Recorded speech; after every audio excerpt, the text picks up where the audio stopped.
Everything around you runs on one man's idea. Your phone, your lamp, the station where you charge your car, all of it runs on an electric current. But that man died alone, in a cheap hotel room. No money, no friends, no recognition. His name, Nikola Tesla, and the world he lit up didn't even remember his name. 1856, Serbia, a small village, a stormy night. Tesla was born in a flash of lightning. His mother told the midwife, "This child came with the thunder." The midwife said, "Then he is a child of darkness." His mother said, "No, he is a child of light." As a child, he did unbelievable things. At 7, he built a tiny engine powered by flies. At 8, he took apart a grandfather. At 10, he chased a cat and caught it. He touched its fur. He saw a spark. And he asked a question no child had ever asked before. What is this invisible thing that lives inside everything? That question. Tesla was no ordinary student. He memorized entire books in a single reading. He solved equations in his head before writing them down. He designed complete machines in his mind, ran them, tested them, fixed them, all of them. His professor told his father, "Your son is either a genius or a madman." At university, he reached the decisive moment. His professor drew a direct current motor on the blackboard. He said, "This is the best mankind has ever achieved." Tesla raised his hand. He said, "There's a better way." The professor laughed. "Hold on a second. Do you know the difference between direct current and alternating current? It doesn't matter. What matters is one of them changed the world, and the other tried to kill it." And the man. Tesla left university before graduating, not because he failed, because he saw what no one else could see. And he knew that what he saw. He went to Paris, worked at Edison's company. Yes, Edison. He worked incredibly hard, 16 hours a day. He fixed entire power stations. His manager wrote him a letter of recommendation to Edison himself. It said one thing: "I know 2 great geniuses in this world. You are one of them." In the bare 1884, Tesla arrived in New York. In his pocket, 4 cents, a poem he wrote himself, and a card addressed to Thomas Edison. The city was loud. The streets were packed. The lights ran on Edison's electricity. Tesla looked at the bulb. He met Edison. Edison was the most famous man in the world at the time. Inventor of the light bulb, inventor of the phonograph, the people's hero, America's champion. He looked at Tesla. Tesla worked, and worked, and worked. He fixed the entire electrical system at Edison's company, saved him hundreds of thousands of dollars. Edison had told him, "If you fix this problem." He went to Edison, said, "I want my reward." Edison laughed and said, "Oh, Tesla, you don't understand American humor. Wait, this isn't just injustice. This is the beginning of the greatest war in the history of science, the war of currents." And Edison was willing to destroy. Tesla resigned. He walked out of the company with nothing in his pocket. He dug ditches in the streets just to eat. A man who designed engines in his mind that could change an entire.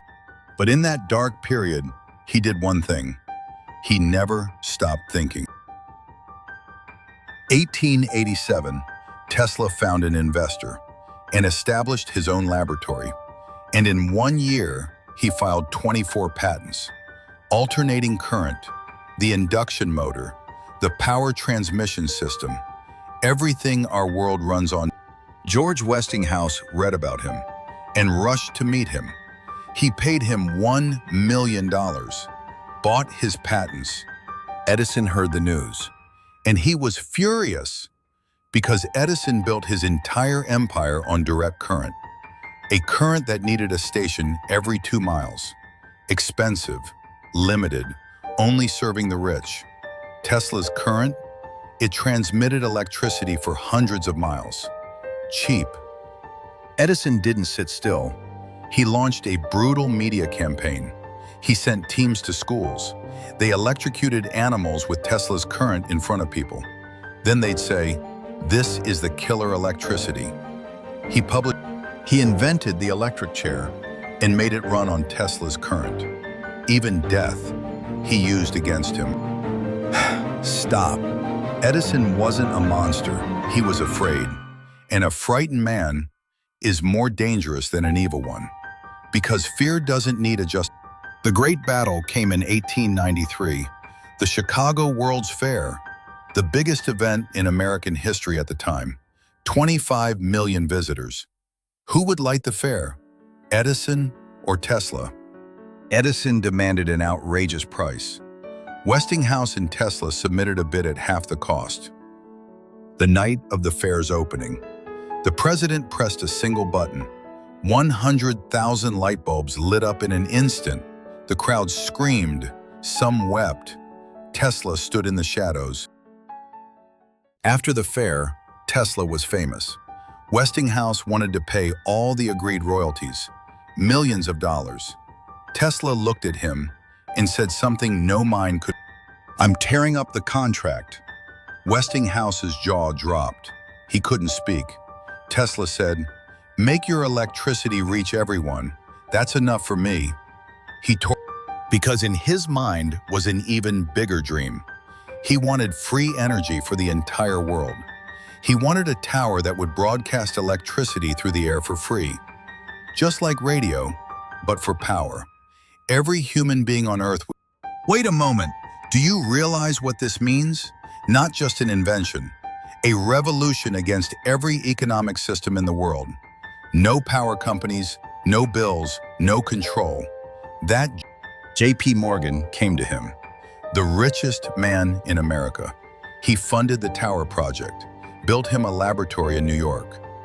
"How do we put a meter on this electricity?" Tesla said, "There is no meter, it's free."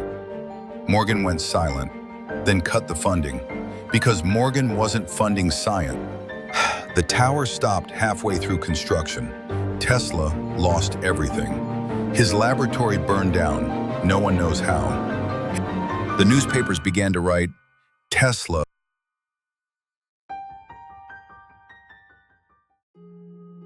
The final years, Tesla in a small room, the New Yorker Hotel, the 33rd floor, no money, no visitors, no students.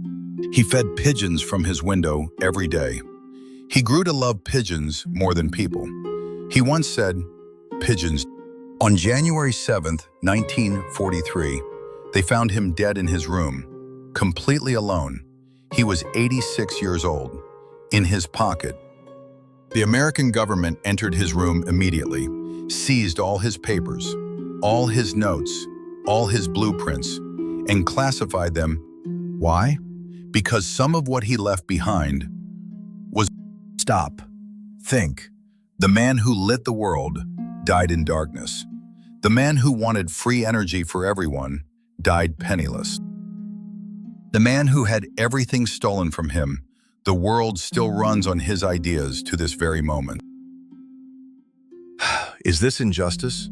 Or does history steal the great ones to keep them alive? Today, every phone you hold runs on Wi-Fi. Tesla invented wireless technology. Every electric car is named after him. Tesla, the company. The tribute came late. Every power station in the world runs on his current. Every night your room lights up. But Tesla never asked you for anything. He didn't ask for tribute. He didn't ask for a statue.